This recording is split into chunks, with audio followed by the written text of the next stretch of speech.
Hi, pleasure to hi. see you. I owe you an email. I have not Yeah. forgotten. Thank you so much. Not to worry. I'm spending a lot of time with that piece that we're talking about actually. So Mhm. yeah, I've just, I'm in that It studio just quite a lot now. absolutely, it's haunting me, to tell you the truth. Oh gosh. Gosh. Well, yeah. Okay, we'll Now, talk. yeah, we'll talk. We'll talk.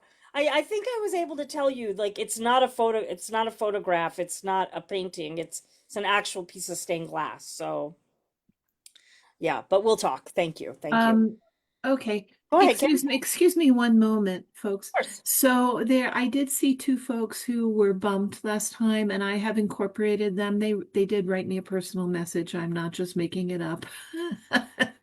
And I appreciate everyone being kind and cooperative about that.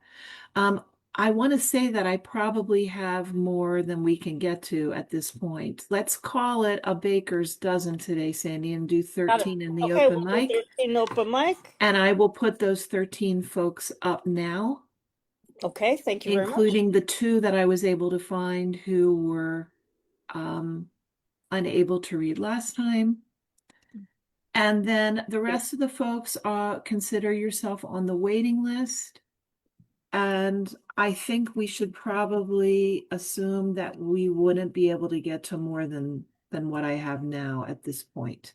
But if you're just feeling super optimistic and you want to go ahead and add your name anyway, I understand. But please be kind and cooperative if we run out of our 90 minutes. Yeah, and as I said, I will do when we're doing this, as much as you all know that I want to marvel personally and individually for each of you, I will do my best to just keep it short, get on and get, as I say over in Ireland, get cracking on it, just cracking through it, and keep my remarks to a minimum to get more of you onto the open mic today. I mean, of course, for me, this is all medicine. I mean, I love to hear you. I love to hear you all. So it's also to my benefit as the host that I get to hear as we get to hear as many of you as possible. So y'all don't need to hear my remarks. Your work really does move me. It has sustained me many, many, many a Sunday over these 5 years in the different capacities that we've been together. And I know that's true for all of you as well. The different ways that this program and other programs, of course, around the globe, poetry in general, has been has done its good work. Has done its good work. I was actually at an event. Yeah, 5 minutes. Okay.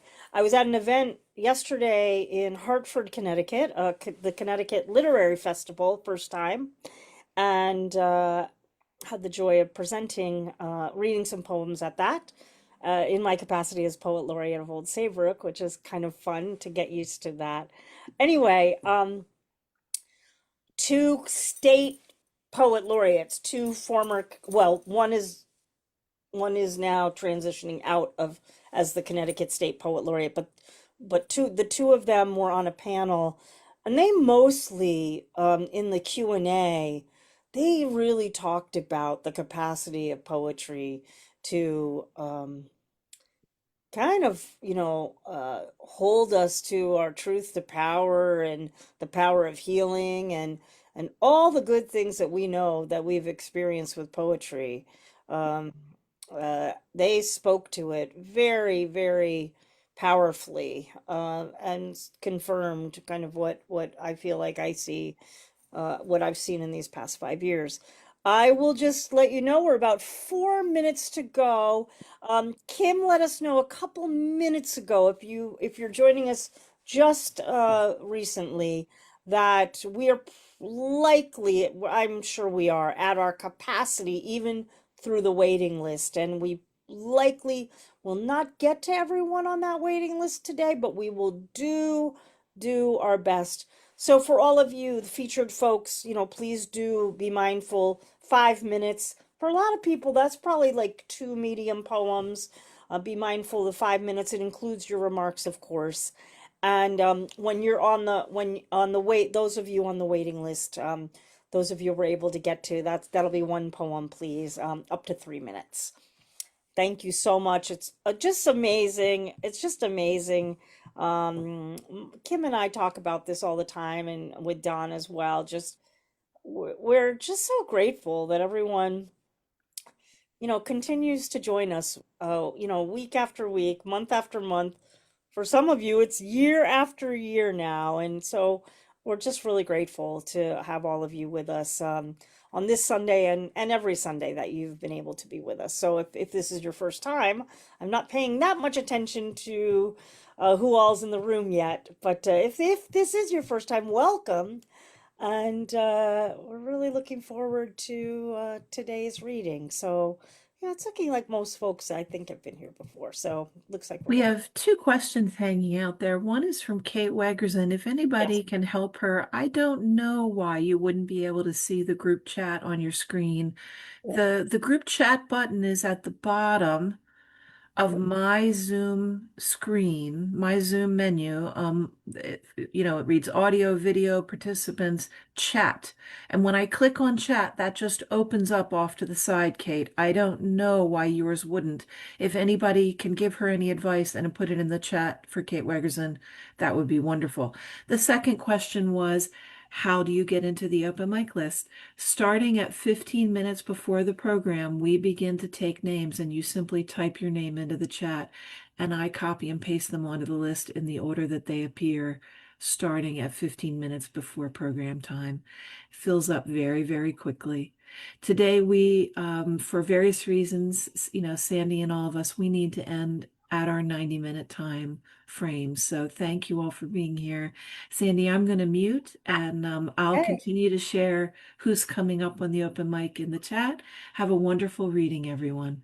Thank you so much. As Kim Ports Parsons, we cannot do the program without her. That is obvious, obvious, obvious to me after all this time. And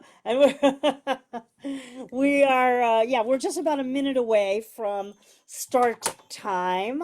And welcome to all of you. If you're just joining us, we are already full up to our waiting list. You're welcome to put your name in, but I doubt we will get to folks. But you know what? Some weeks, well, I try to do this every week. Is It's beautiful to just listen, of course. So yes, very nice. Well, we are actually at our 3 o'clock, so that is my sign. Well, welcome everyone. Bienvenidos, one and all. You are here at Cultivating Voices Live Poetry. I'm your host, Sandy Yannone, joining you from a very autumny New England day in Connecticut. And you are here today for our wild card open mic, always the third Sunday, where you always, every single one of our poets today is the featured poet today. We have a format where we'll have 12 features, 5 minutes apiece, and then we move to an open mic, power through and get as many voices in as possible. And we have a lot of people joining us today, and so we will do our best, and I will keep my comments to a minimum as you all are reading, as much as I do like to comment on your poetry. Uh, and just a few other notes of housekeeping before we go right to our first reader, Kate Wegrzyn.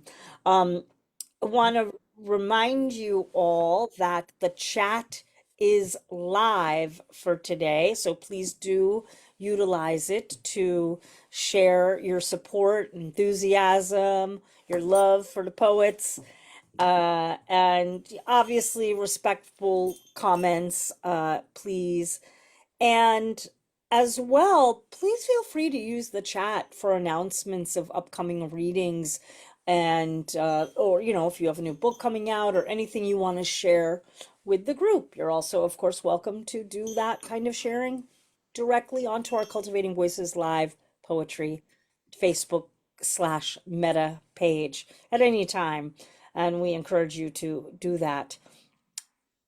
If you have the resources, somebody's chat is mentioning a book, of course, feel free to also use your resources to support the poets and the presses.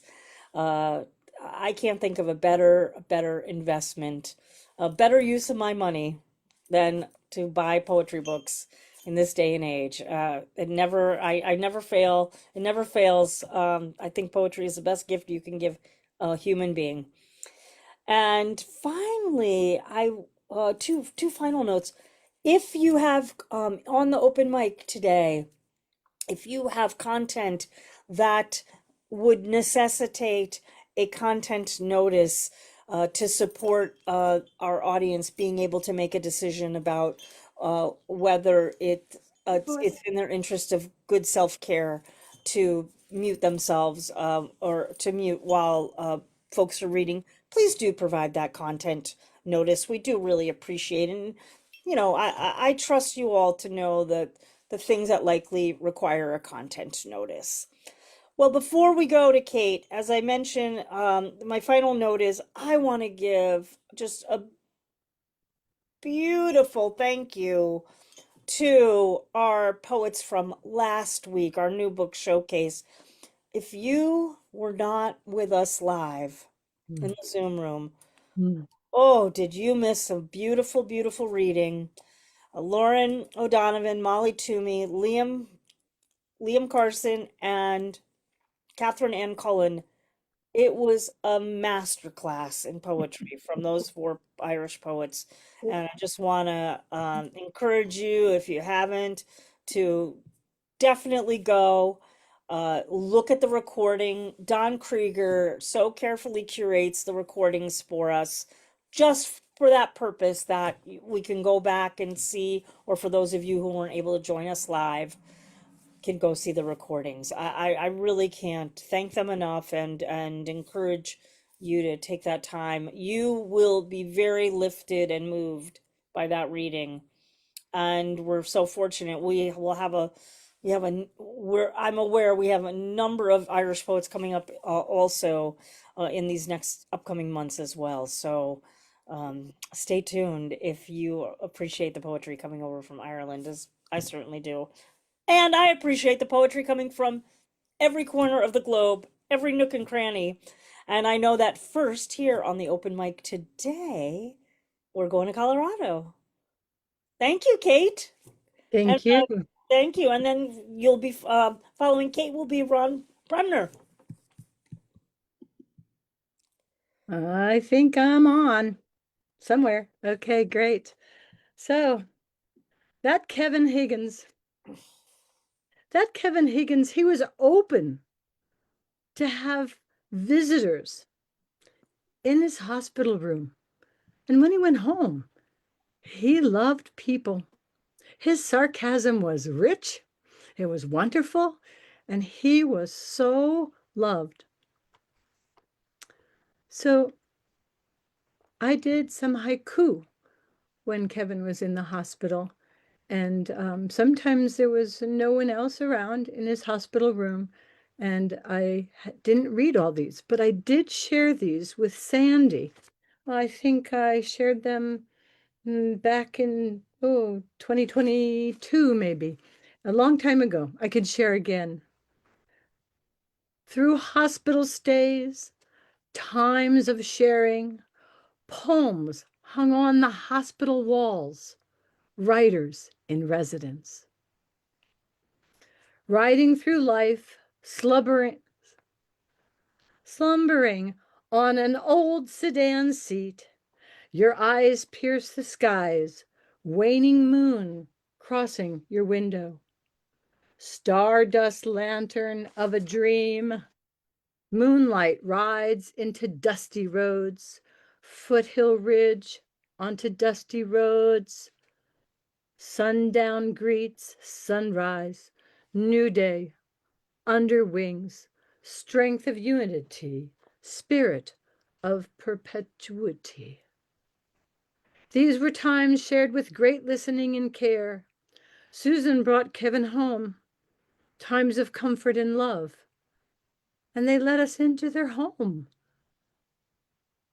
I loved every moment of being in touch. April 25th of 25, Rachel Coventry spoke in Taos. She's from Galway. I about just busted a tear when she came on and I said, I know Kevin Higgins. And she shared and she just concurred, and she said that he was known for the way poets require each other. On June 28th, Susan was in her front yard gardening, and I wrote to her, each time of day has its own lovely glow. When Susan traveled to the USA, I had hoped that I would get to see her in this great corridor, but it was a time for her to be here with her family and rest and reflect and not have a visitor. But I am a visitor in the people that I love lives without being present. Thank you. Thank you. You are a supreme visitor, Kate. You are a supreme visitor. Yeah. And you're also a host. You Mm. hold. And there it is. There's the book. Kevin's final reading with us before he passed was from that book, Ecstatic. And Kate had prepared these beautiful poems and for Elegy. We thank you for coming back and sharing, sharing those very personal poems of reflection. Thank you so much. Thank you so much. And reach out to Susan, of course, with those if you haven't already. Yes. Yes. Well, we go next to Ron Bremner. Hello, Ron. I'm very glad that we're able to get you back here and onto back onto our virtual stage. Nice to see you. Well, it's good to be here. Hello, everyone. I'm pleased to announce the publication of my 10th poetry collection, You Who Are the Stranger, collected poems from 1979 to 1989. It's on the West Bray Literary Group title. And although it's the 10th book of mine that's been published, it's actually has some of the earliest poems. And to respect the amount of time we have to deal with, I'll only read two of them. So, I should mention that I'm going to feature on November 1st, which is a Saturday, at the Saturday Literary Salon at 1 p.m. Eastern, and I'll put the information in the chat. The finest poem I've ever written was scribbled while Ramona was showering, and I sat in a cat hair drenched easy chair in her half a living room, while her three fat, lazy cats prowled the hot little apartment for cool spots. Into that poem, I invested all the joy, fear, agony, mystery, and realization of a moment in which I suddenly knew how all the pieces of life fit into me in this place, in this time, now and forever. The words pulled together a becalmed, mighty, saved union of myself and the universe. I searched and searched for that poem for many days, sure that it must be in my coat pocket or somewhere near, but I never saw it after that day. Did it somehow get lost in that 1 year's worth of writing, which I inadvertently threw out in a stack of old newspapers? Several times I tried to recreate that poem, but could not begin to remember even the words, let alone the feeling. Who knows now if that poem ever truly existed, or was it just some psychic metaphor for my life? And secondly is one that's been published in 3 different journals. It's very short. Smoke rings like rumors, and dreams like stale cigarettes in a cracked ashtray left behind at the old apartment. Thank you and have a pleasant day. Thank you so much. That's Ron Bremner. Hey, congratulations, buddy. 10 books. That's fabulous.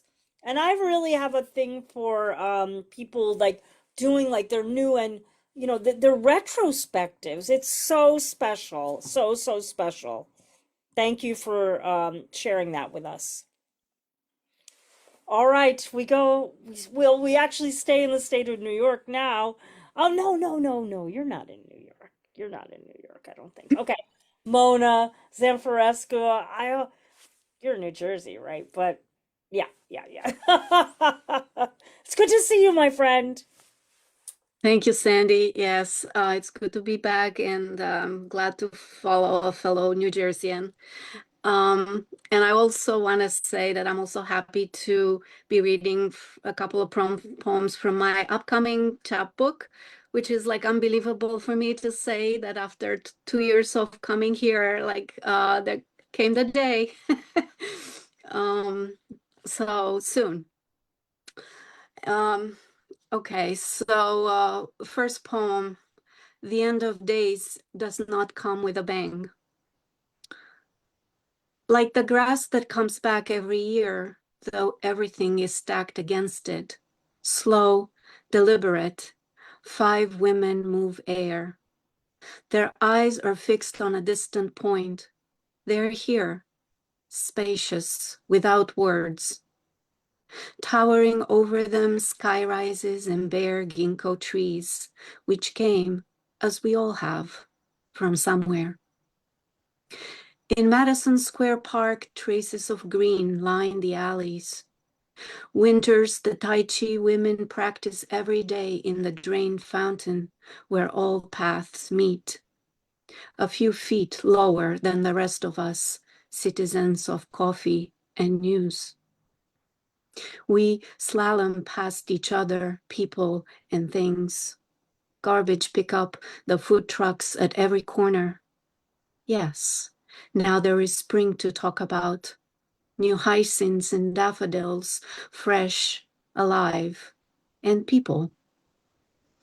In and or out of troubles they can't name. That's how you know we're all going somewhere no one else can. We, migrants in rage, despair in silence. On my way, I remember the old country. Fear, the only safe tongue, the wooden tongue. We went about our days, ghosts on our way to work, as if we were living. I, too, crowd the streets, the elevators, like many. I feel their doors close an airtight lock on this collective coffin, up to my own private afterlife. I make room for this woman, or she makes room for me, neither of us young. Her hands are elegant, swift like new grass. Green yarn coiled on her fingers. The crochet hook stitches in and out the pulse of the day. Her eyes fixed on her work, counting. I want to tell her she's beautiful. The elevator ride is long. We are quiet. It's 9 a.m. somewhere. Imperceptibly, we go on living.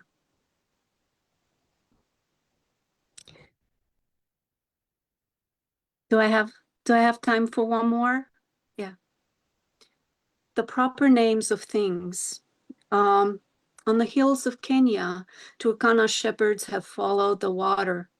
With drought and violence came displacement. Their language has a word for men without animals.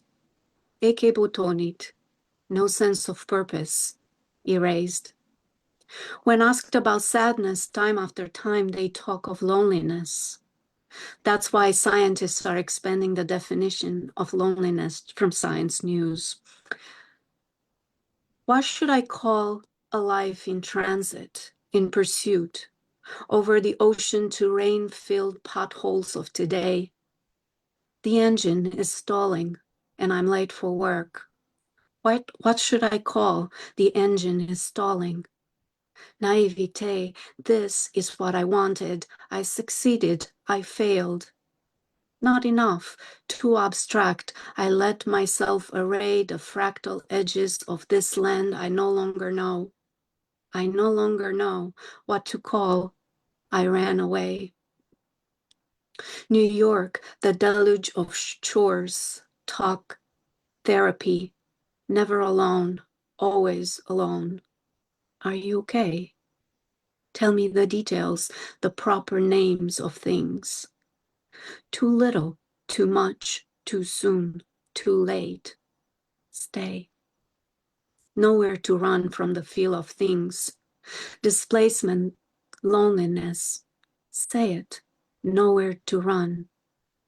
The way I brought a child into this world who does not want it. What should I call? This is not what I wanted. Say, everything aches. I no longer understand the landscape of my adoptive home. Say it. Everything aches. Stay.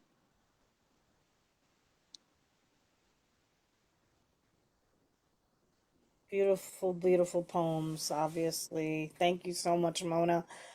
Congratulations on the chapbook. I I don't know if it's possible for me to be happier than you, but I might be running a close second. A close second. Congratulations. Yeah, those of you folks with books, let us know. We, of course, we're booking already into 2026, but we will do our best. We want to get those of you who frequent us to be part of our new book showcases when your new books come out. So please do let us know. Send us a quick email. Ron, too, also, the two of you. Fantastic news. Thanks for sharing, and thanks for sharing those beautiful poems. Thank you. Well, we go to Isaac Cohen, and we haven't heard. Isaac's been here, but we haven't heard poems for a little while from Isaac. So I'm always very, very happy to hear Isaac sharing poems with us. And then Harvey will be followed by Isaac. Welcome, Isaac. Yes. Dear Sandy, dear Kim, dear Don, dear all my friends. Thank God for the deal between Israel and Hamas. This is the great gift for the people. Today, there was one poem. Wait a minute. Wait. Yes. Isaac Cohen. Lego pieces of peace. To my grand nephew, Ophir, born as the war broke on his second birthday. Evil winds whoosed about on the day you were born. Missiles blocked my way to you. Your latter melted the block edge. So you and I now played with Lego pieces of hope, building a bridge to peace. Hallelujah. And second,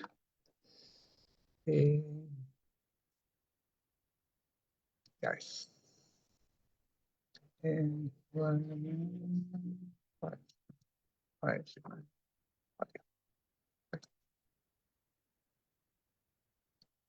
Yes. This poem is one of the most of my poem that that has 2,200 views in Facebook, and it was very excited. Yes, I Cohen. Weekdays and holidays.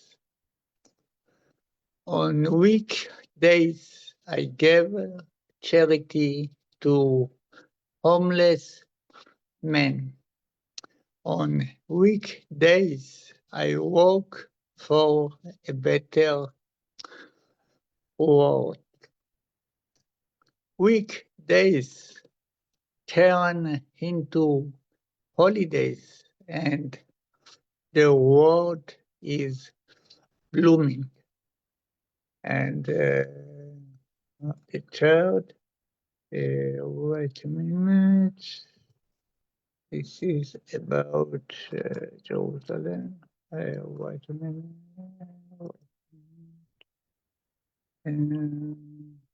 Down. Yes.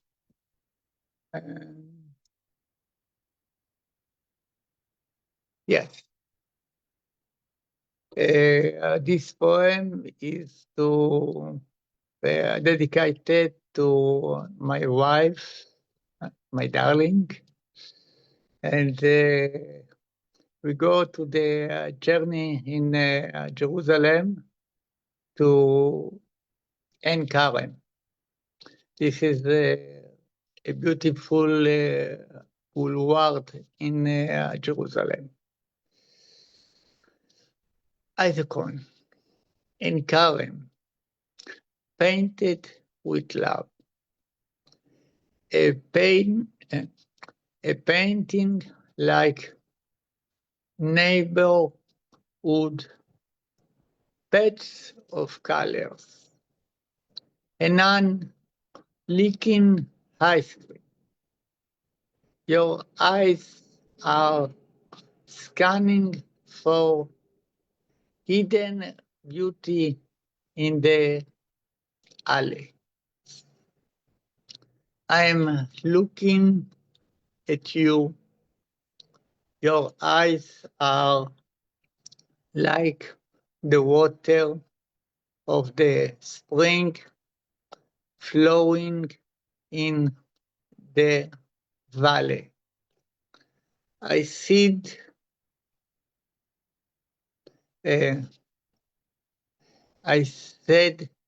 my light upon you, and you shine like the rising moon in the morning. Thank you, Isaac Cohen, Israel, and thank you, all my friends.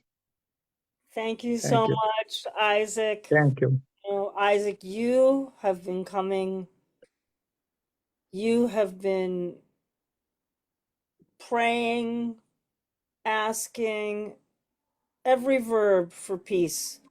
You have been holding Yeah. it. You've been holding the light for that. And you've come and shared that with us every single time. And may it hold, may it hold, may it hold. I hold that in my heart for you Yes. and everyone in the world. Thank you. Thank you for those poems today. Yeah. Thank Thank you. you for those Thank you. poems today. That's Isaac Cohen, everyone. And we now go to Harvey Soss. Hello, Harvey. You're Hello. photographer. Can you hear me? Yes, you sound great. Well, thank you. That's not what my doctors told me, but two brief notes. One is I've posted an invitation to next Sunday's Artful Dodgers open mic in the chat. It's virtual, and this is a 9/11 poem that I just put I hope the finishing touches to today. It could be difficult for some to hear. And I think I lived through this. I breathe you in, FDNY Rescue Squad 1. I breathe you in. Hard hat shading his eyes so I couldn't see the fear in them. The subcontractor engaged in HVAC repairs stubbed out his cigarette. The tough guy sort passed from hand to hand by communism's guests in the Gulag as two planes lit up the skyline of lower Manhattan on a day that would come to be known as 9/11. Igor had been chain-smoking since I first encountered him half an hour earlier, kneeling on the rooftop next to mine, remarking through a translation application how fine the window boxes in my roof garden looked that morning. His East European origin, unmistakable, confirmed by the pierogi in his lunchbox. When he pointed, a recent emigre having pledged allegiance to the red, white, and blue of his green card country, already more American than many of those claiming descent from Mayflower upper crusters. I turned to see what in bear market months to come would influence tribalistic magi of the stock exchange to note an uptick in claims of PTSD. An ectoplasmic disturbance in the air, shifting my attention away from my watering can towards where the paired pillars of the financial district once stood, graceless milk cartons signifying the stranglehold utilitarian architecture has imposed on us. A cloud of dust as from giants playing titans in a game of sandlot football obscuring my view. Too far away from ground zero to identify the disturbing number of stand-ins for Mary Poppins, Salvation's orphans who leaped without parachutes or umbrellas or really any hope of landing a star turn, out of windows boasting breathtaking panoramas and into the arms of history. Some few fortunate to be found and buried in one piece. Igor stood speechless, his translator dialing up silent reflection as I flew downstairs, juking to avoid the fate that had tripped up those fallen women, to catch the news on the rebound, the turkey gobble of unbelieving anchors on every channel I turned to, local networks and PBS. The Twin Towers are down. The Twin Towers are down. Flying back upstairs to tell the HVAC whisperer what he already knew, having witnessed their collapse. It was only later that day that we learned that fully half the complement of our local firefighters, Rescue Squad 1, had been buried under bricks and steel beams or burned to ashes in the conflagration. 12 good men torn apart or turned to dust. Our bravest, closest to ground zero, rushing towards what others, seemingly half the city, were running from like wet mascara, crying, praying, with even the Jews crossing themselves, covering all bets, else otherworldly, silent, mouths in rictus as in Edvard Munch's The Scream.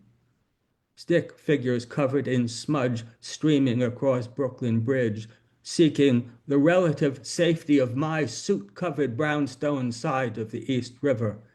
Somber marchers trudging as if stunned by flashbangs down Flatbush Avenue towards a distant Coney Island, away from the direction in which Washington's forces had fled after losing to the Brits, accepting handouts of bottled water from solicitous strangers who came out to greet them. Remembering as I do now how we breathed in devastation, a sour candy of burnt flesh having filled our lungs, coated our tongues with the blackness of the day we'll talk about at stoop gatherings in years to come, reciting names of would-be rescuers, Rescue Squad 1 lost to their families, and to us, each halting breath of Proustian remembrance of things past. I breathed you in, Chief James M. Amato, fearless leader of the squad. I breathed you in, Captain Michael Esposito. I breathed you in, Lieutenant Edward A. D'Autry. I breathed you in, Lieutenant Michael N. Fodor. I breathed you in, Lieutenant David J. Fontana. I breathed you in, Lieutenant Michael T. Russo Sr. I breathed you in, firefighter Gary R. Box. I breathed you in, firefighter Thomas M. Butler. I breathed you in, firefighter Peter J. Carroll. I breathed you in, firefighter Robert Joseph Cordes. I breathed you in, firefighter Matthew David Garvey. I breathed you in, firefighter Stephen Gerard Siller. Just some of the 2,977 souls lost that day, ghosting the air I breathed. And to all those others, nameless and faceless, whose particulate matter I may have inhaled and who may in some way have contributed to the betterment of my character, making me braver, finer than before, if somewhat affecting my ability to hold my breath underwater, I salute you, recalling on this day, as on every 9/11 since 2001, how I breathed you in. Thank you so much, Harvey. You know, I want to remind folks, next year will be the 25th anniversary. And so I think we might want to look ahead already to doing something for that. I know that, you know, the world was really embraced that. And so, wow, I've been hearing more 9/11 poems of late, as I've been hearing like nostalgic COVID poems back to 2020 a lot. So I really appreciate what an epic, moving poem. Thank you. That's Harvey Soss, everyone. The Artful Dodger. Thank you so much. All right, we go to Clive Oseman, followed by Lynda VE Crawford. Thank you, Clive, for being with us today. Good to see you. Hello. Right, is it possible to share the screen? It should be. Yes, it should be. Give it a go. Don will Right. try to do his magic, but usually it works out okay. No, it's saying it's not turned on. All right. Oh, it is now. It is There now. you go. There you go. Right. Okay, so this is what passes as an ekphrastic post for me. It is well within the 5 minutes. So this is based on the artwork of the same name by Alice Lowry, and it's called The Family. I didn't know where I was or how I got there. I'd accepted a gift from a colleague who I thought I could trust. It was in a box the shape of a horseshoe, which gave off a strange, almost unnatural light, and as soon as I touched it, I went incredibly dizzy and my eyes closed. I tried to fight it, but it was like trying to fight a general anaesthetic. There could only be one winner. When I came round, I was in an unfamiliar place. The room was pretty bare. No TV, no radio, no books, no furniture. Just a very large rug, matching the wallpaper in a bizarre combination, and an eerie feeling that this was no ordinary home. At first I thought I was dreaming. I have frequent nightmares, but I soon realised this was real, if unexplainable. Strangely, I didn't really feel frightened, though I was cursing Joe, my once trusted colleague. I looked around the room, blinking involuntarily as I tried to adjust to my surroundings. When I looked back in the direction of the rug, a group of people had appeared and were making a walking motion, yet somehow staying in the same place. Maybe my senses were scrambled, maybe I was hallucinating, but the woman in front of the group looked more than a little like former Prime Minister Theresa May. It amused me that making a walking motion but standing still was a perfect metaphor for her tenure as Prime Minister. But then my eyes moved to the back of the group, where a girl with hockey sticks for legs had what appeared to be some fantastical bird sitting on her head, its weight forcing her to look down to the floor. In the middle was what I assumed to be a man, though it appeared to be a walking skeleton dressed in an old-fashioned policeman's hat and a triangular black coat that came down to his knees. I think he had probably dropped some heavy object on his feet, leaving them deformed, but the most alarming thing was there seemed at first glance to be a young boy hiding under his coat, with his head in flames and poking out as if to scream for help. As I looked more closely, I realised he was just a ginger kid with poor posture. I averted my eyes as his hair was actually blinding me, and on the carpet I saw a strange worm whose shape appeared to spell out Alice Lowry. At that moment, I found myself back in the office with an excited Joe, and no time had passed. "Isn't it wonderful?" he cried. "It's a new invention that takes you into the world of a piece of art. You only came back to reality when you see the artist's signature. I thought you'd like it as you're into all that Ponzi stuff. That was a constable you just saw." Joe was always a bit of a tactless Philistine, but in this case I wasn't sure if he thought the art was by constable or if the skeletal man was a police constable. I asked him. He looked at me bewildered. "What are you talking about?" he said. "The art," I replied. "Are you on drugs again?" he demanded, before walking away muttering something about his workload. Thank you.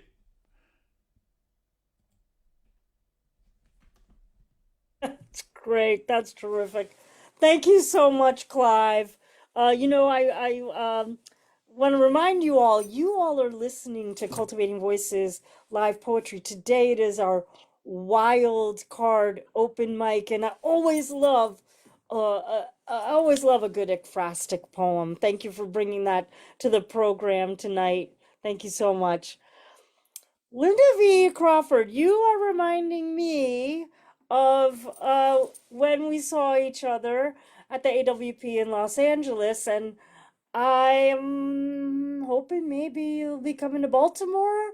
And those of you thinking about it, that'll be March 4th to 7th.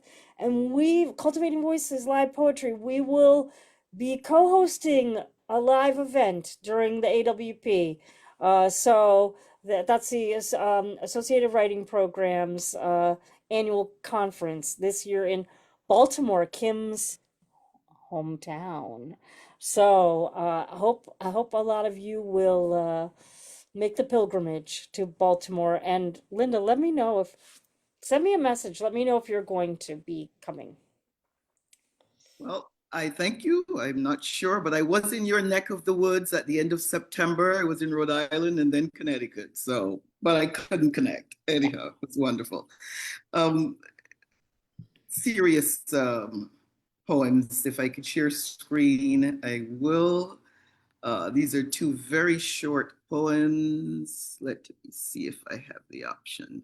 Okay, so it's not sharing, but that's okay. It should. He can do it pretty quickly. So check again maybe. And okay, great. And it's not ekphrastic. It's just a matter of there you go. sharing so you can see and follow what I am saying. And these two poems are very short. I must say up front, they're a somber mood. The second poem may seem detached, but I was in a mood when I wrote it. This first poem is called The Rose. If you don't know, the rose is the United States national flower. The rose. Nothing smells like America. Sweat purged, dream concept limp. Her national rose struggling to breathe deep inside the power of countless cherished scents. And I pray that America will pull itself up from where it is. And my second poem, also quite short, written on reading of yet more edicts. The people will be sanguine. The people will support. The people will be seized with fear. The people will be silent. The people will shout in anguish. The people will protest. The people will swell the streets. The people will be jailed. The people will conspire. The people will revolt. It's ineluctable, like ocean waves. The people will. The people will. The people will wash away history. The people will rinse out memory. The people will spin through. The people will repeat. Thank you. End of poem. Wow. Wow, it's terrific. Terrific work. Terrific. I mean, you know, we wish we didn't have to write these things, right? Well, we do. Grateful, grateful, grateful to see you. Grateful for your poems always. Thank you so much. That's Lynda VE Crawford. Terrific work. Thank you so much. Well, folks, we go to Jude Marr. It is always a good day when I get to hear a Jude Marr poem, or maybe two. Thank you, Sandy. Thank you. Always a good day when I find myself in this company. Always. Okay, very quick. I'm going to read two poems, but very quickly. First of all, especially after hearing Lynda's amazing poems, I would just like to say, I'm not saying this to big myself up, but as some of you may know, I live in Portugal now. And yesterday I was in Porto, which is a big city in the north of Portugal, if you don't know, with about 250 to 300 other people and several dogs marching in place, congregating around a big sign that said, "This is what democracy looks like." And there were even more people in Lisbon and all over Europe and in London and everywhere, over here also. Okay, two poems. One, these are ocean poems. The first one is from what will be my next book, if any of us see 2027. It will be out then. And then the second one is brand new. The ink is still wet. This is called Boating for Lovers at the End of the World. We must be inextricable, our goose flesh electric, our fine hairs hooked. We must maneuver in sync, instinct by instinct, as if our lives will end when our particles diverge. We are, so far, survivors, drenched and not drowned, our own feet astride a capsized boat, toes curled. We balance ocean love with ocean fear. We hear fewer seabirds now. Our slightest breath, chest heave imperceptible to passing shoals. Intent on synchrony, we will be oblivious to chop. Whitecaps break against archipelagos of plastic. Thunderheads like stealth planes threaten hail. Whale moan is our song. Each little death distracts. Sea blind, we nip and lick salted skin, slick until crust thickens. Abandoned artifacts, used syringes, cigarette butts, six-pack rings, gather in our vessel's lazy wake until we trail ocean trash like Terra's bridal train, while miles below our boat's breastbone, another coral heart pales. Our slant bodies pitch and groan. We are water without angles of repose. We are liquid slipping through crust cracks, discarded matter matted across ocean swell. And our upturned boat, an island now, home to flaccid condoms, dirty diapers, a final nail.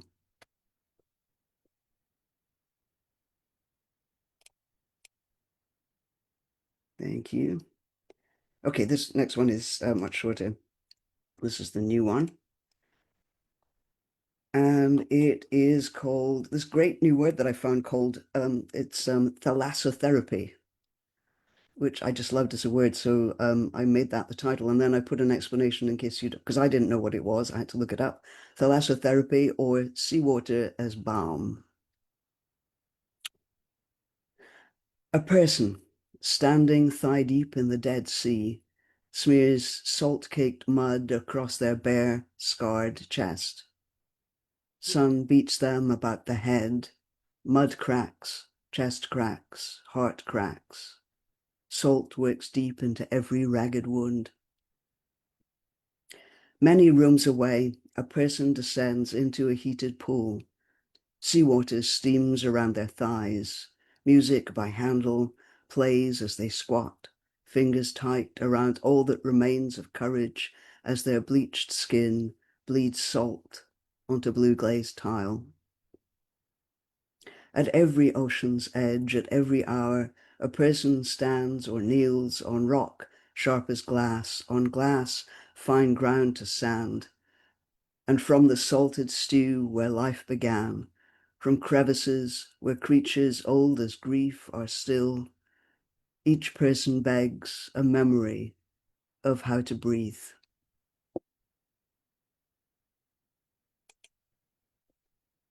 Thank you. Thank you. Thank you so much, Jude. I meant to say at the top of the hour, but I was trying to keep all my remarks so brief because I know that we want to get to as many people. I wanted to really acknowledge that, yesterday around the states were all the protests and No Kings protests, and to thank everybody who came out. I was at a literary festival. I wasn't able to, but I know so many people were out, and I wanted to thank not just folks in the States, but folks like you, Jude, around the world. I know that the world watches the United States more closely than we watch other countries, unfortunately. And so I just always want to acknowledge that I always really appreciate the support of everyone around the globe when we're all looking out together, in the interest of all of us. So thank you so much to Jude and to all of you that were out and about yesterday. And will continue to be, of course. Well, we go back to New York. Thank you, Patricia. Good to have you with us. Nice to see you.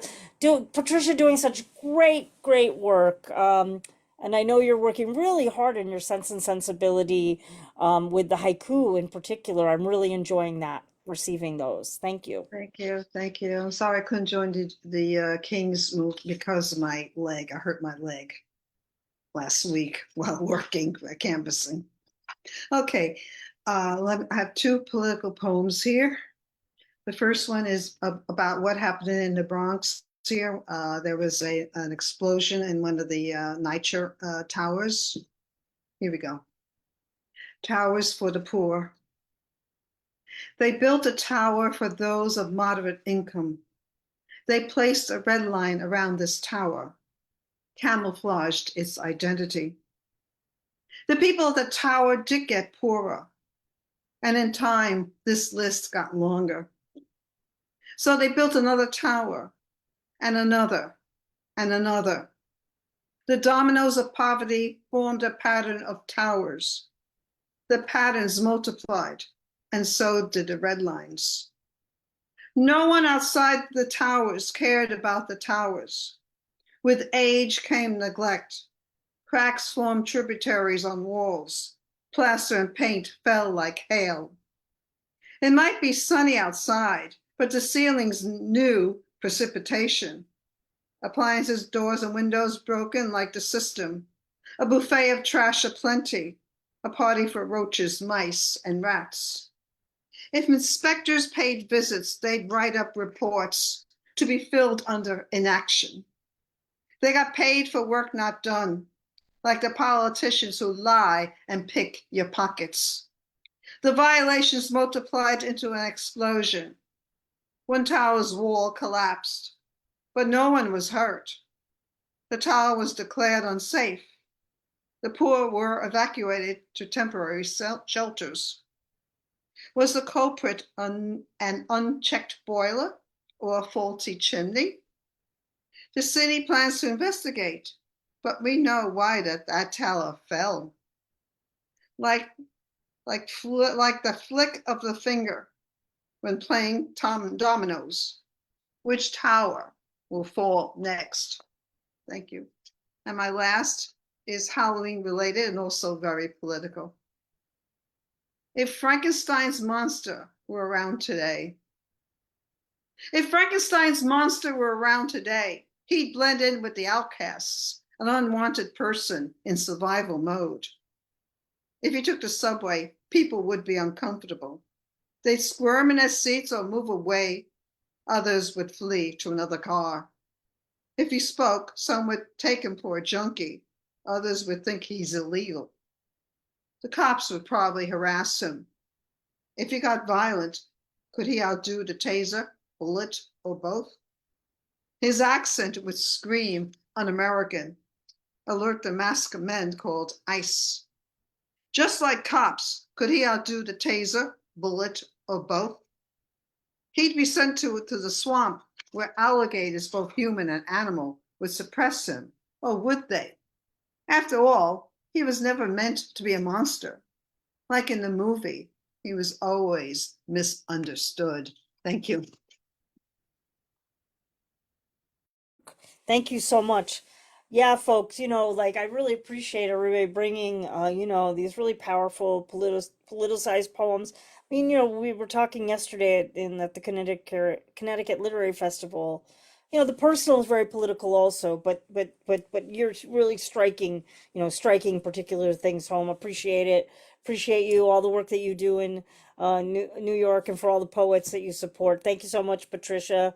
So good to see you. All right, Eelka's next. Thank you. Followed by David. I'm so glad to have you with us today. Hi, Sandy. Hello. Grateful to be here, and it's great hearing everybody. I'm going to share two poems. The first one I just wrote this morning, and it's short. Two ochre slugs coiled up in a perfect yin and yang, without opposites, mating for protection, still there in their circle of eternity.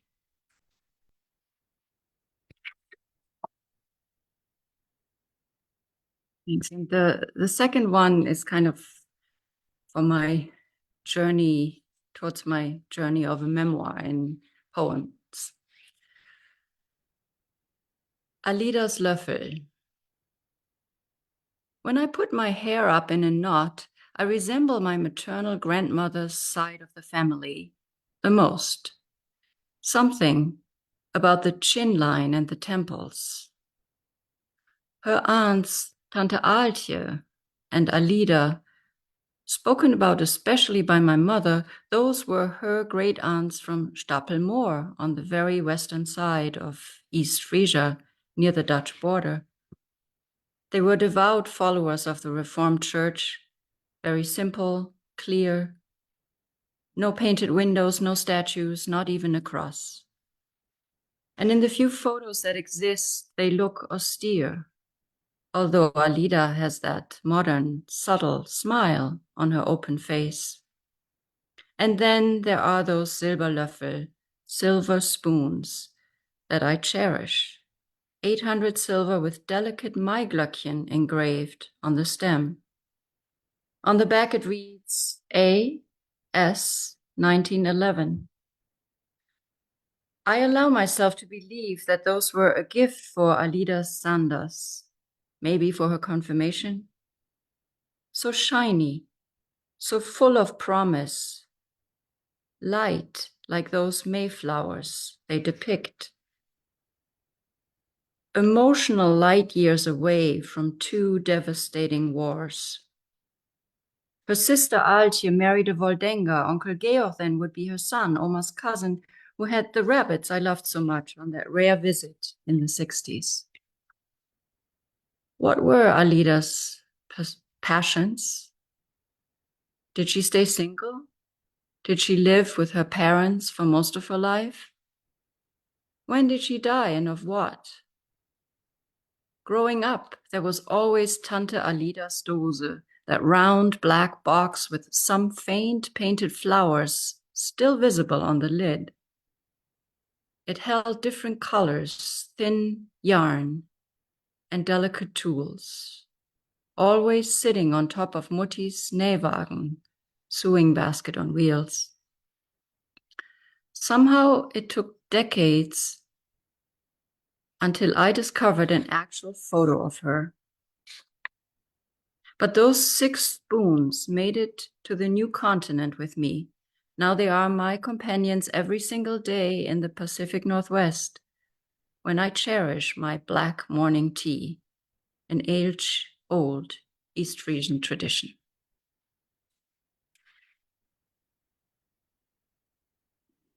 Thank you so much.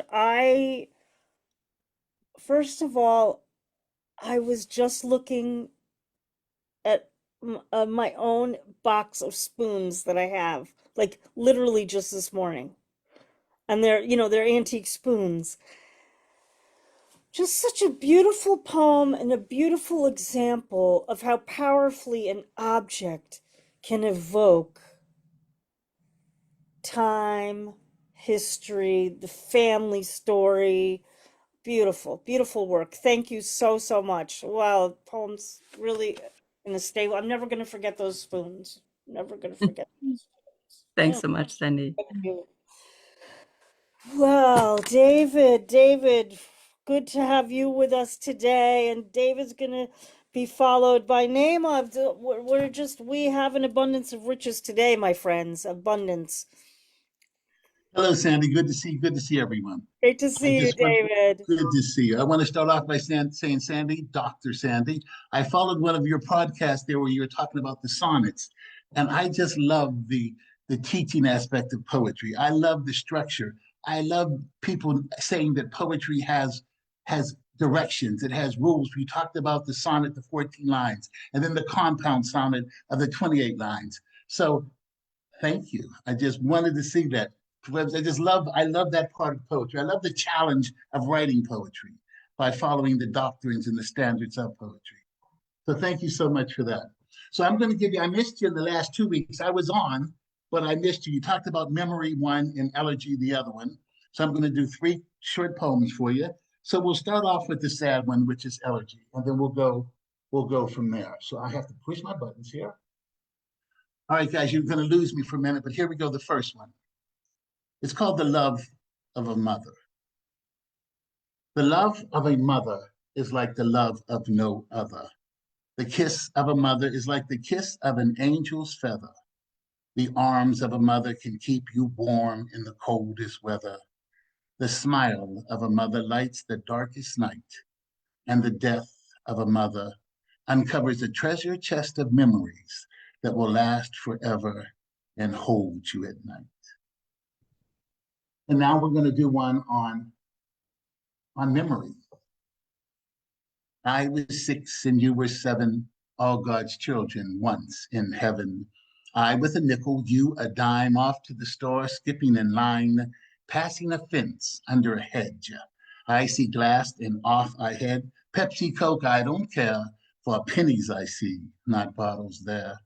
Treasure in hand, vision in sight, oh, sweet chocolate, soon we will bite. 1, 2, 3, 4, up the steps and through the door. Hi, Mr. Dan, the grocery store man. Here is my treasure I'm willing to trade. 2 candy apples and a Hershey will do. Jim has a dime, he'll take 1, 2. I was 6 and you were 7, all God's children once in heaven. And that was for the memory.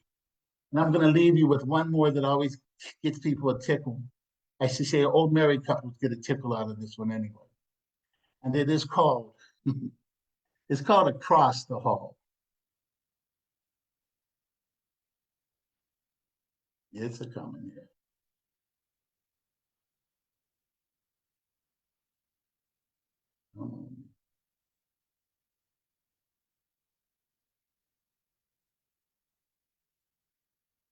There we go. Across the hall. I stay up too late at night. Ice cream, cereal, an Oreo or 2. No matter, wonder it's getting harder to tie my shoe. Come closer. My wife's asleep in the other room, or shall I say in her bedroom. My room is across the hall, just a bed. No pictures hanging on the wall or pillows too many to count, or fancy drapes. Just some glue and some tape covering the hole that I did make where Tiger was placed before the fall. I stay up too late at night, listening to jazz, tapping my toes, if the truth be told, picking my nose. finding a hair that should not be there. I stay up too late at night. I wonder and worry. I worry and wonder, are my kids all right? Two in America, one in London, one in college. How time has passed. Oh my God, much too fast. I stay up too late at night. Last I checked, it was 1 a.m. Now it is 3. What has happened to 2? Did I lose it when I was thinking of you? Not the you across the hall, but the you who knew me when life was small, when I was young and worries were few.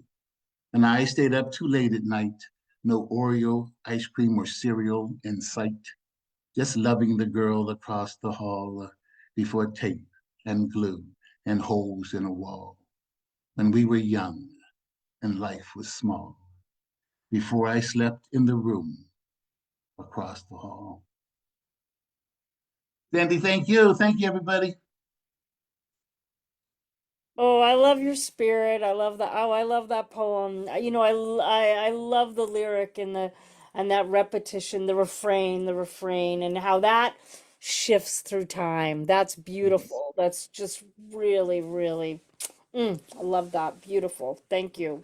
And thank you. That's David Beckom, everyone. And Beautiful. Sandy, real quick, I'm going to leave you my book. My book has been out since May.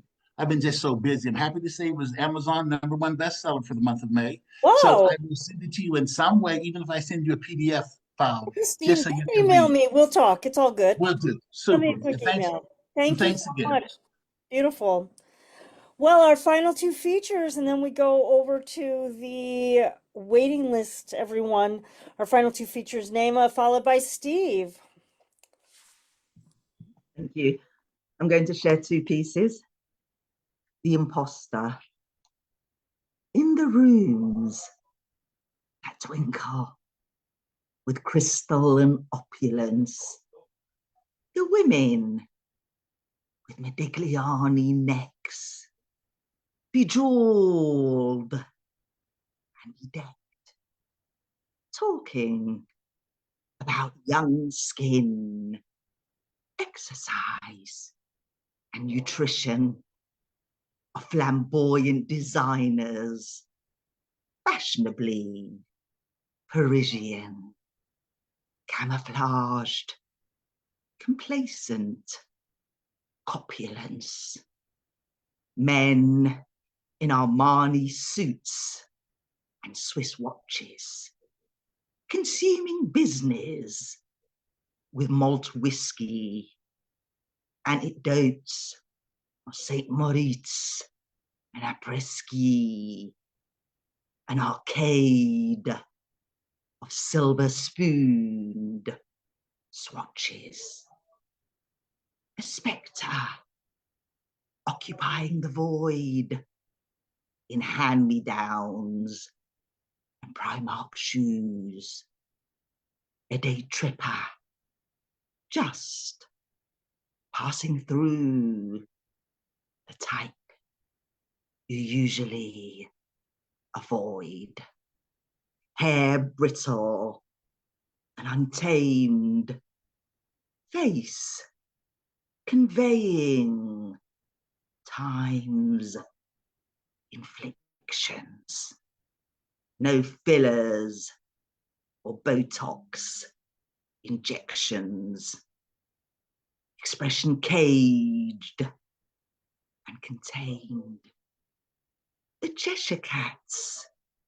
who smile sweetly, tiptoeing around class discreetly, a barrage of plummeting playing cards as the queen haughtily stands guard. I inhabit my place completely. The advantaged advancing out of isolation, the fortunes that swell with predation. I am the stranger in my lady's chamber. Thank you. And the second piece, hands. Oftentimes, I have old hands, their bulging branched surface, convex, like veins, clogged with life's short shrift, trapped in the hourglass with the sands. They chide when unconsciously caught in the corner of the eye, and they scurry for pockets to hide, like objects of offense and injury. Some days shimmering calmly, like the veil of a lake, dissolving trails of ink, faintly flickering, artfully. They are the hands skimming stones across a languid, liquid surface, who grew out the hems of school trousers and held the boy in steadying embrace, releasing the man to face fortune. The hands cupped in prayer, reaching in the dark for the light, whose pleas were damningly denied as flailing faith writhed and died. Sacrilege avec savoir-faire.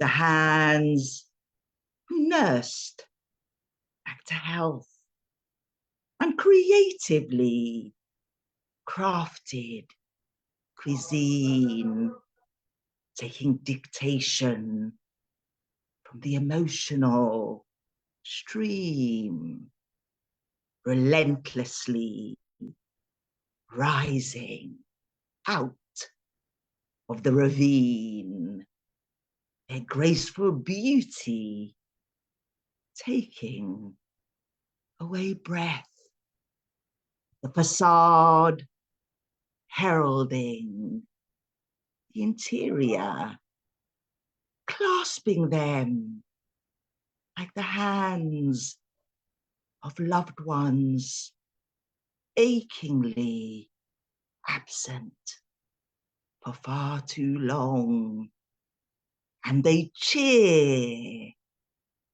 on their memories. Logia. Thank you. You know, there's a reason that this program is called Cultivating Voices Live Poetry. There is nothing like being inside one of your poems with your voice. I was sitting here listening, and I get so lost I forget to come back to the program half the time. And I've like, don't forget, Sandy, you have to come back after those poems. And I'm like, someday I might ask you to read one of my poems because I'd like to hear how you would deliver one of my poems, like, because they're just oh, it's amazing. Thank you so much, Nayma. Always good to hear you. Obviously love it when you're with us. Thank you so much. Well, right here in my backyard, our final feature for today, and then we go to the waiting list. Stephe Watson, what's up, my friend?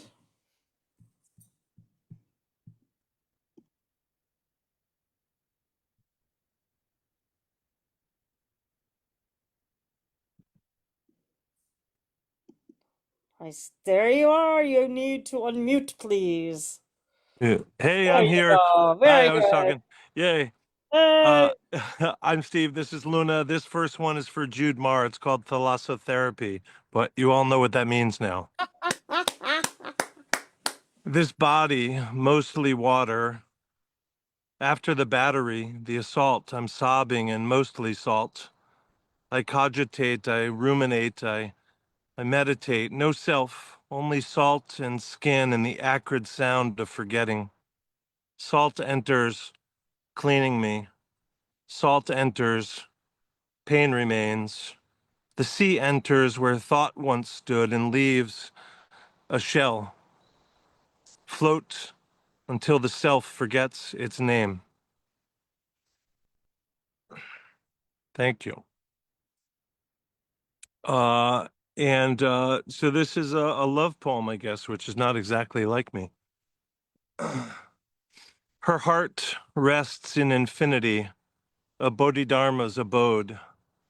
Nestle rested in the shining, shallow-seeming sea of the golden, edgeless infinity whose waters never roil, never stale, never break, whose residence uncountable, countenance none but bliss, and whose treasure is the formless, the nameless, the getless, gateless now. Her hair curls its curling infinite loops as if to remind us all of the story threads left unsung, unheard, unsaid, of the consciousnesses who'd come before.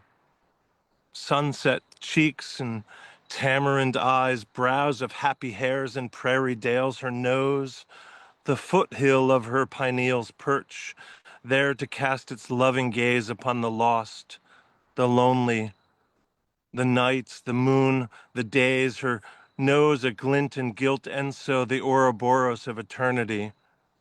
The only curls her endless messes, tresses have no guesses of, the only curves her locks have not unlocked, the curls of the corners of her mouth.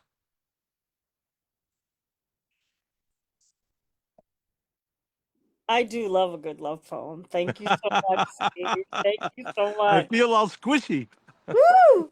And hello, Luna. Hello, Luna. Hi. Hey, folks. I want you to know just very quickly, since, Steve's my neighbor, a couple towns over.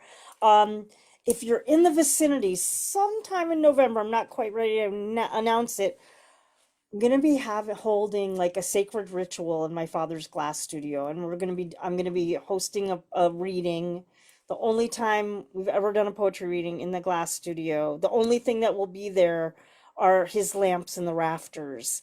And I'm gonna invite people to come and also read like on the open mic with me, and bring a poem, one poem that has the word glass in it, your own or someone else's, so that we just kind of cast a lot of light. So if you're in if you're in the vicinity, or even if you're not and you want to come to Connecticut, be on the lookout for that. Well, thank you. That's our features for today.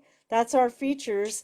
And we now go quickly right over to the open mic and over to Dublin. Phil Lynch, so good to see you with us tonight. Thank you.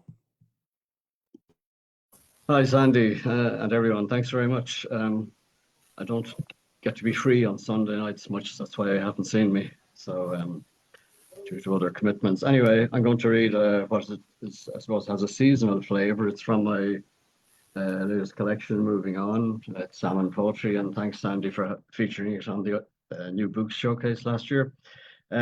So this is called Sudden Fall.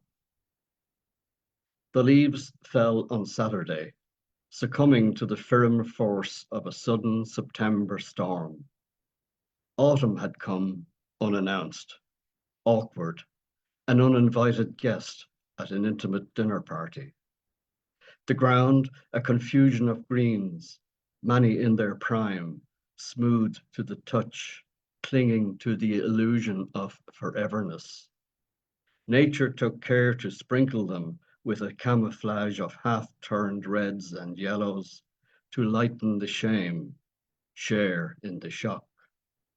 The trees stood bereft in the after calm, stoic in the stillness of silent thought, uncertain what to expect next, a feast or a fall. Thank you very much. Fantastic. Thank you so much, Phil. And yeah, folks, keep your books alive however you can, keep reading from them. And I mean, this is one of the ways I think sharing the glass studio, like doing something new with it, is a way to, kind of keep its energy going because it'll be well over a year since it came out. So yeah, I love the ways that we keep bringing our books back into the forefront if we're fortunate enough to have them. So or our poems without books. It's all good. All right, we go to Sunny Wang. Good to see you tonight. Thank you so much. And Kim will follow Sunny. All right, I have two things I need to talk about as a frame of reference. There's Harry Clark, who's a stained glass artist born in 18 something and passed away in 19 something. He's very famous in Ireland. And then there's another frame of reference is carillon, which is a set of bells as musical instrument or in the church tower. All right, so this poem is titled The Loneliness of a Poet. It is the loneliness of a cathedral waiting for Harry Clark to fracture the common light, to cast the stained and splendid sun upon its majestic, solemn grace.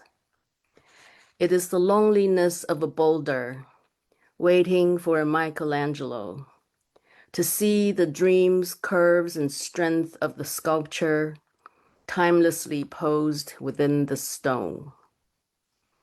It is the loneliness of the carillon, high in the tower, longing for a seasoned bell ringer, who hears the melody hidden in the brass, who sees the gold behind the aged patina, who brings light to the ethereal bell song, forged in the tsunami of existence.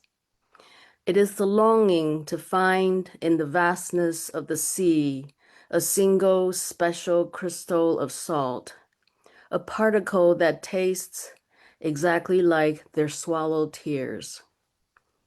It is this longing, this dying hope, to catch a familiar haze in the mist, ghost of a bell song on the breeze, forged in the soul's avalanche long ago, to sit together across time in solitude under the eternal sky. It is the hope for the sun to beam through a wound in the somber clouds, to shine on the mind dungeoned by the world, and for that one blinding moment to finally feel the warmth. Thank you.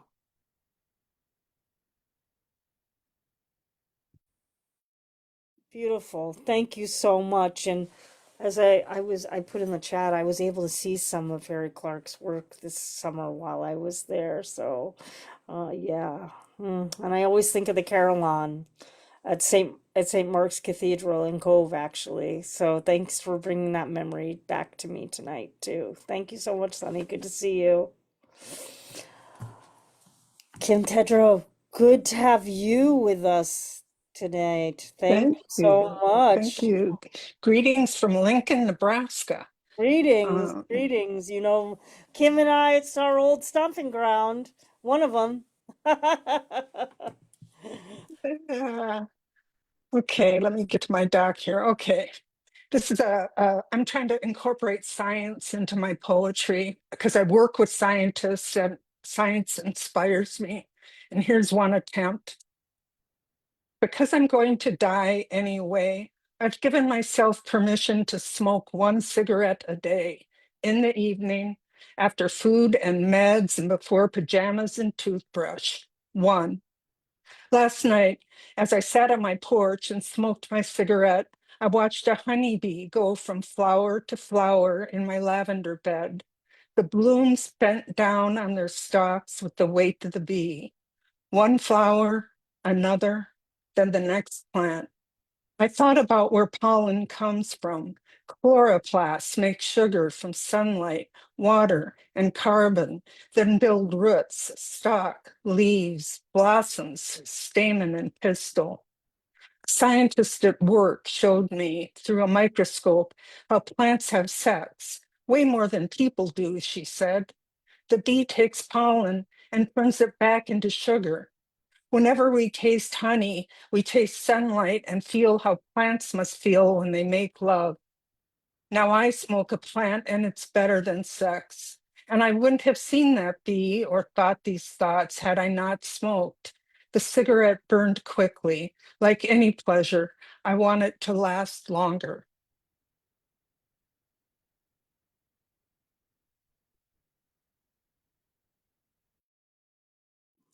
I love that intersection of poetry and science. Bring it every single day. Every single day. I mean, you're on to something. A lot. I've been seeing that a lot more. Thank you so much, Kim. Great poem. Great contribution, folks. I want to get to the final three. The final three. So here's what I'm going to do. I'm just going to introduce all three of you quickly right now. Just go in succession so we get all three of you in. So first up is Elizabeth Power, followed by Ken Birch, and we'll close out with Beth Morris. Thanks, everybody. Okay, so I'm reading a poem here for the ancestors at Halloween from Ireland. The poem is called "The Burning of the Women of Cong." Pretty grim, but we'll just read the last two stanzas. It rained hail the day they came pale. Holocaust, the cost of holy too high to pay. Guard my lungs, flames crept about my head. I saw my legs dissolve and I had a thirst. The horror of my final moment, they stood and blessed me with their water, even as I burned. Up the right there is a road, there's a graveyard where women fell and ruined in a riot of madness, badness. They crashed in the darkness and stones replaced them and marked they once stood guard and guarding fire they took heat and flame and unprotected they melted. Thank you.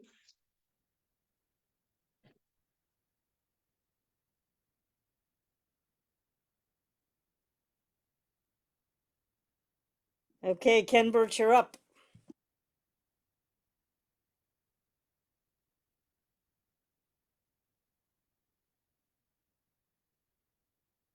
Ken has left the room, so I'm going to go to Beth, and then we'll go to Ann McDonald, and if Ken hops back in, we'll get to Ken. So go right ahead, Beth.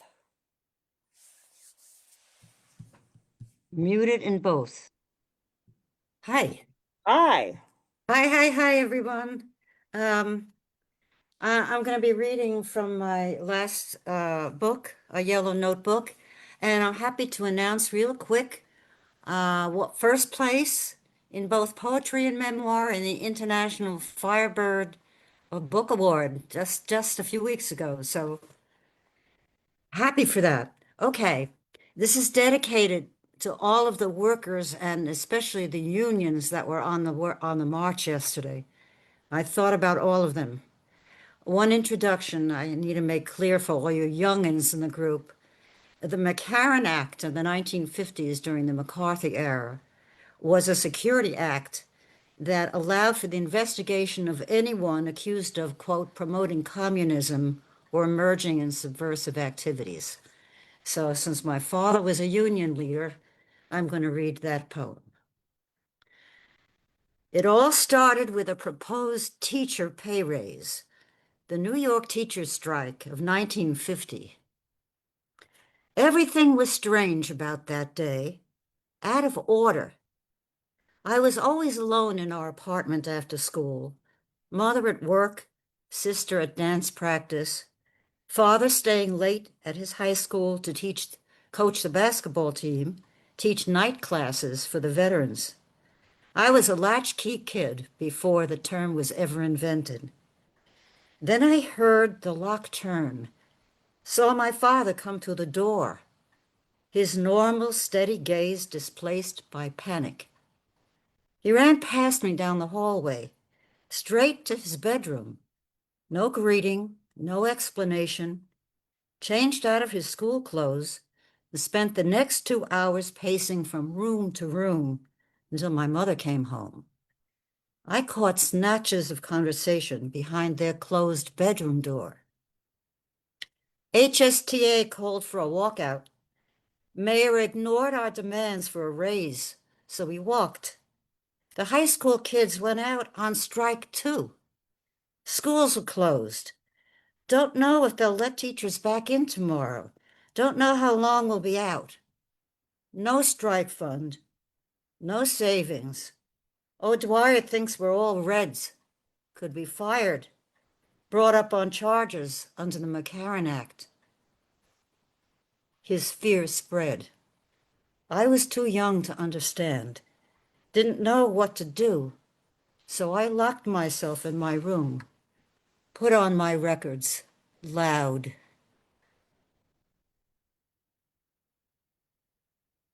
Three cheers for everybody who was out there yesterday. Yes, 3 cheers. That's right. Thank you. Thanks for bringing the union spirit also. Right. And McDonald! I feel like it's old times. I know. It feels like forever since I've been able to join. And oh my God, what a night to join. What a night to join. I'm just blown away by the poetry that people are reading. It's fantastic. And actually, for those of us in Ireland looking on at America, it's so heartwarming to hear the political poems, to hear the union poems, to hear, because there's a part of us going, oh my God, I hope everybody isn't going to accept what's happening. So, fantastic. It was such a privilege. I'm not going to waffle on because I know it's 9:30, but it's been brilliant.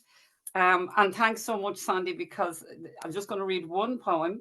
If I saw my own Facebook profile for the last year, I would think that all I did was sit in a garret and write poetry. And the reality is absolutely 100 million miles away from that. I did have some success, but I had a success with this poem, which I never intended to share, never mind win a competition with. But it's written. This is how life is. So for anyone that's caring for a loved one, or for anyone that's had to care for a loved one, I dedicate this poem because this too is my life at the moment. It's called Your Side of the Bed. I have books on my bedside locker and a copy of Dostoevsky's plays I will never read. You have pills and tissues, cartridges for a nebulizer, a copy of Angela's Ashes I brought to cheer you up. You said it made your eyes bleed, and a man would hang his own self after reading that. In our bedside locker drawers, I have underwear and socks. You have letters for appointments, tubes for oxygen generators, instructions for preppings for scopes you hope you won't need, and a few stubby bookies biros. I have single earrings in a glass box, hoping the matching ones will reappear if I ever pull out the bed to hoover the carpet. You have blister packs of pills, some there so long we've no idea what ailments they alleviate, and some I'm sure by now are well out of date. And my side of the bed has summer sandals and a pair of boots I love the colour on, but they're just a bit too tight. Yours has a nebulizer in case you can't breathe in the dead of night. It isn't right. I used to hate the ashtray on your side of the bed. The chipped mug with the builder's tea gone cold. The newspapers on the floor a week old with tips for horses marked in biro, never backed. And these were to be golden years, grandkid years. Years to take up line dancing or buy a camper van to drive the wild Atlantic way to park anywhere we liked. Not here. Not a dingy hospital cafe paying over the odds for slop coffee in a plastic cup, where I bring my pen and with each lukewarm sup I try to take back days consumed with endless rounds of appointments and scans and bloods for tests, with little rest in between. And now All I see is evidence of illness. And I cry for days when I could see instead a chipped mug, a tin ashtray, newspapers scattered on the floor, half read, and hopeful horses marked with bookies' biros never backed on your side of the bed. Thank you. And even though I know it's a very sad poem, Larry would ask me to point out that he's not dead. I won a few quid with that poem a few weeks ago, so I gave him some for being the inspiration. But there we go. And thanks so much for allowing me to read it. I really appreciate it. Thank you. So good to hear you. And, you know, the challenging poems, the spirited poems, you know, the love poems, you know, it takes the whole constellation. You know, we live in a world of complicated complexities, every face of it. And there's room for poetry to speak from all of the angles of humanity that we experience. So appreciate that poem. Sending you a lot of love, and I'm so glad you brought the poem.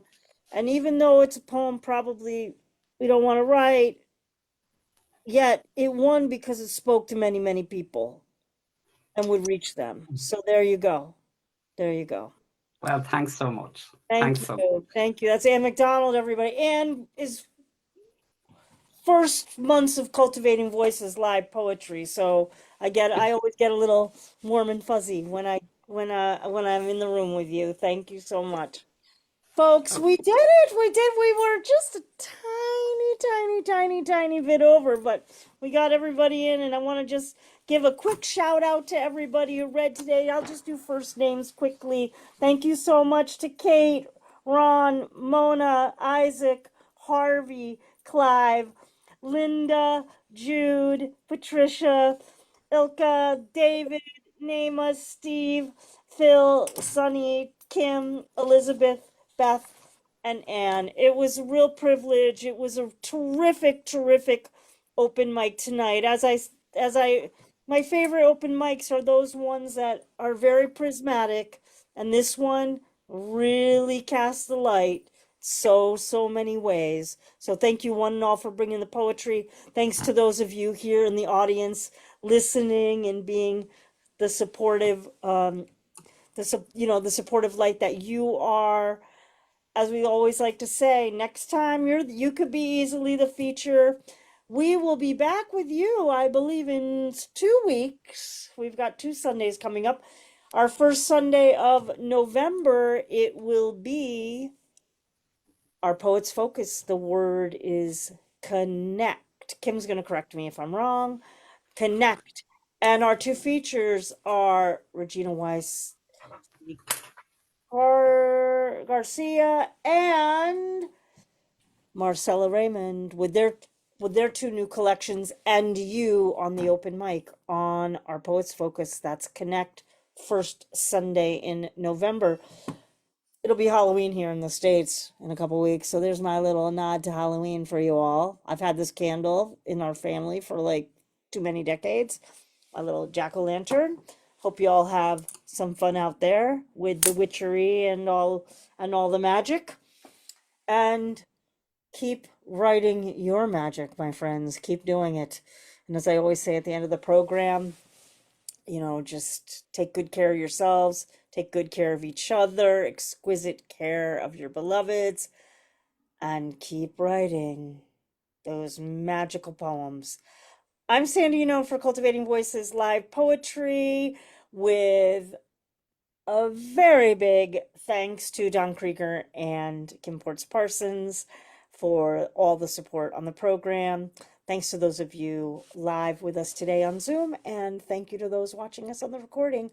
We will see you in November. Be well all. Good night. Thank you, Sandy. And Sandy, I'll look you up through the